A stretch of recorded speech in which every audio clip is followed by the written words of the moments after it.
Pertama perlu menegaskan bahwa dengan adanya pengalihan status pegawai KPK menjadi ASN sebagaimana telah ditentukan mekanismenya sesuai dengan maksud adanya ketentuan peralihan Undang-Undang 19 2019, maka dalam pengalihan tersebut tidak boleh merugikan hak pegawai KPK untuk diangkat menjadi ASN dengan alasan apapun di luar desain yang telah ditentukan tersebut.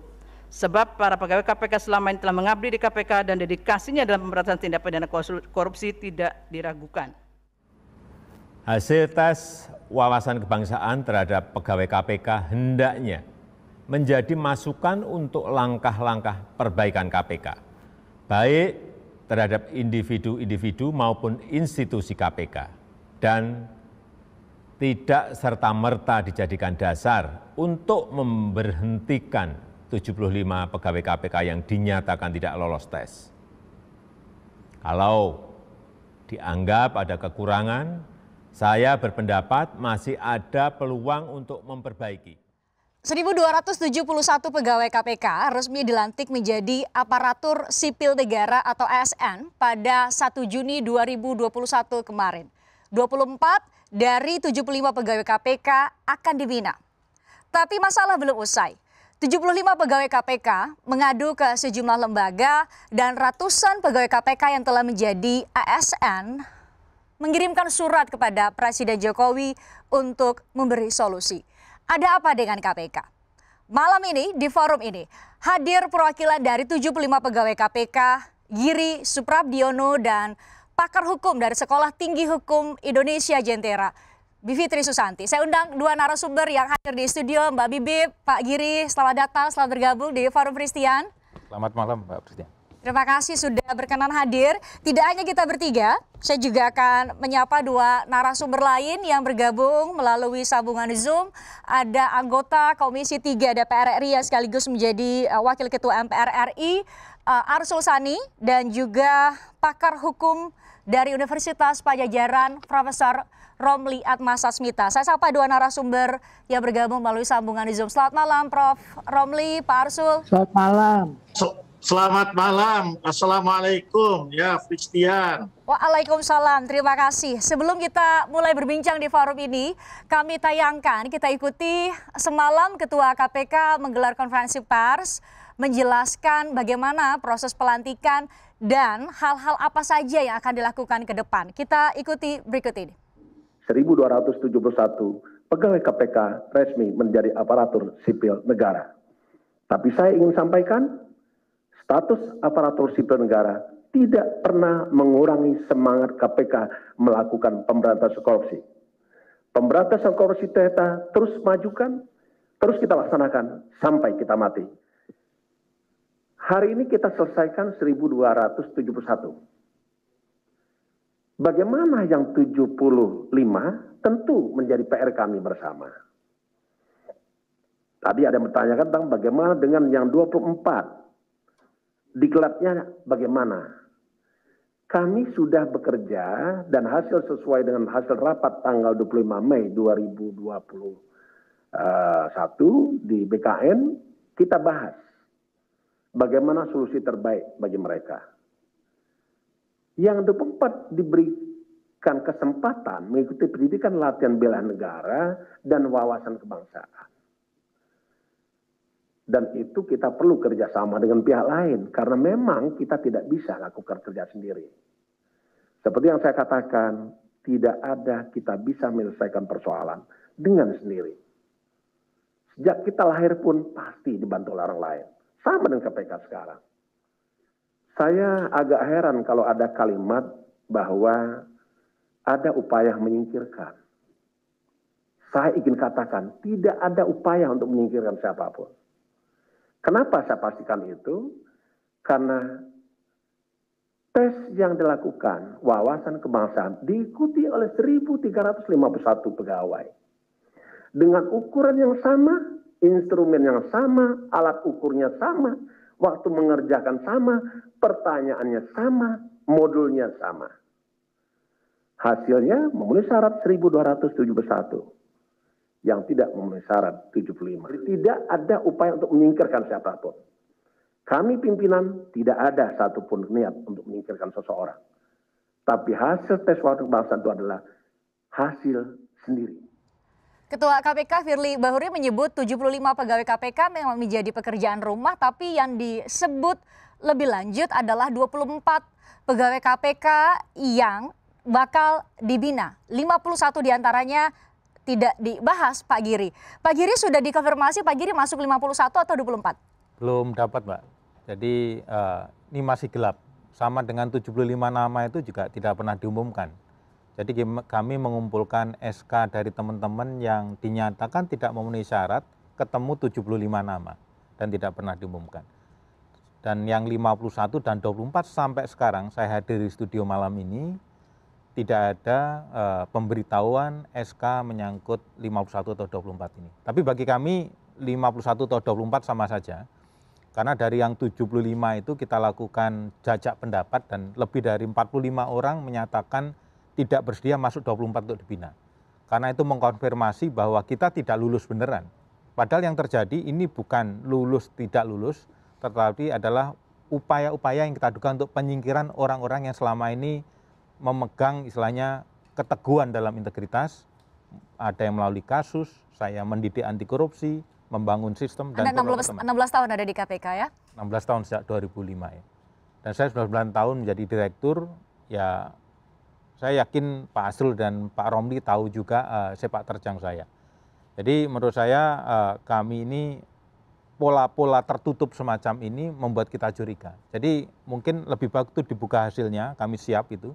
Hasil mappingnya, assessment dari kita seperti apa, termasuk siapa daftar-daftar nama tersebut.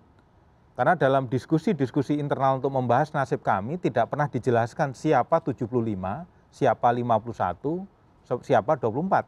Seperti kita rapat panitia nikahan, tapi kita nggak pernah tahu siapa pengantinnya, begitu kan? Pak Giri kan tadi, berbahaya itu. Pak Giri tadi poin lain dari Ketua KPK adalah yang diberikan, tes yang diberikan itu sama dengan 1.271 lainnya yang sudah resmi dilantik menjadi ASN. Jadi itu bentuk keadilan menurut Ketua KPK Firly Bahuri. Pola-pola assessment semacam ini, tes itu biasa digunakan untuk mencat pegawai di perusahaan. Kalau orang mau mencat, pengurangan di assessment, kemudian indikator ditentukan oleh yang manajemen tadi.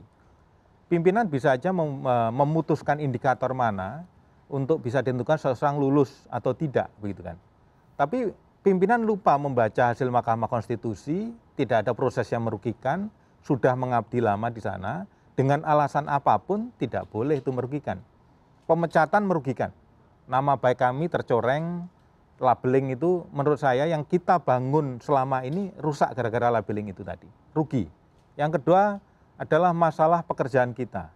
Kita capek-capek 16 tahun membangun tagline, berani jujur hebat, sekarang di mana-mana berani jujur pecat. Apalagi nanti ada kesan orang berintegritas kok malah dihukum. Jadi citra baik lembaga akan semakin turun saya yakin gara-gara peristiwa ini. Dan yang terakhir, kita manusia biasa yang di dalam keputusan itu ada keluarga, ada masa depan, yang kalau kita lihat di beberapa video yang bergulir itu, ini urusan kemanusiaan juga. Belum lagi pelanggaran-pelanggaran dalam proses, dalam pelanggaran hak asasi manusia, menanya dengan pertanyaan yang sexism, rasisme, itu menurut saya tidak bisa kita terima, proses-proses semacam ini. Jadi saya meyakini bahwa tes wawasan kebangsaan itu hanya akal-akalan saja untuk memikirkan seseorang. Oke, saya tanya ke Prof. Romli yang menyatakan ke berbagai media, ya wajar kalau ada yang tidak lulus dalam tes wawasan kebangsaan. Dalam konteks ini kalau ada sudut pandang lain yang mengatakan bahwa ini adalah akal-akalan untuk bisa mengeluarkan mereka yang punya kinerja baik. Itu ada narasi seperti itu, Prof? Ya, kalau menurut saya sih ya, narasi yang disampaikan Pak Giri kawan-kawan ya wajar lah ya, manusiawi. Ya, tapi kan begini, kalau kita berubah, saya tahu ya bahwa memang pegawai KPK itu bukan ASN sejak dulu.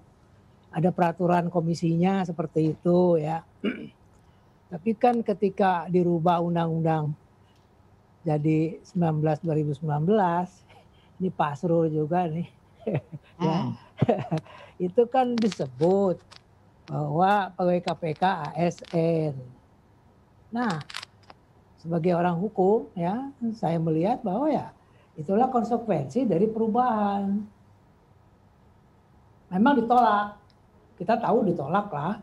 Tapi kenyataannya disahkan kan perubahan itu, disebut pegawai KPK ASN. Nah kalau disebut ASN ya berlakulah ketentuan-ketentuan kepegawaian, termasuk Undang-Undang 5 2014 ya kan, PPPP-nya, peraturan pengalihan itu berlaku ya. Nah dalam pemberlakuan peraturan peralihan ya, jadi kita harus dalam posisi berbaik sangka dulu lah ya. Jadi dalam peralihan itu kemudian memang tidak eksplisit disebut tes wawasan kebangsaan. Ya, di Undang-Undang ASN nggak disebut. Ada disebut masalah syarat ASN. Tapi di PP 40 2001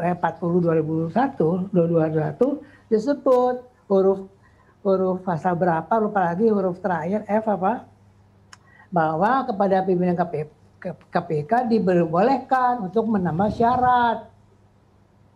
syarat-syarat untuk menjadi ASN, ditambahkanlah tes wawasan kebangsaan. Sebenarnya tes wawasan kebangsaan itu implementasi wujud dari Undang-Undang ASN yang menyebutkan bahwa ASN itu harus setia bla bla bla bla gitu ya. Itu. Jadi sebetulnya bukan Pak Firly yang bikin aturan. Pak Firly mewujudkan aturan. Ya, jadi itu. Jadi kalau ada isu rumors tentang ini Pak Firly yang neken yang harus, ya itu kan rumors, itu kan katanya. Ya, yang kita lihat sebagai sarjana hukum ya dari mulai atas turun ke bawah undang-undang, terus itu simetris, sinkron. Apa yang dilakukan oleh pimpinan KPK itu. Kalau bahasa pidana, setiap orang yang melaksanakan perintah undang-undang tidak boleh dipidana. Itu bahasa pidana. Tapi kalau bahasa etika juga melaksanakan perintah undang-undang itu melanggar etika.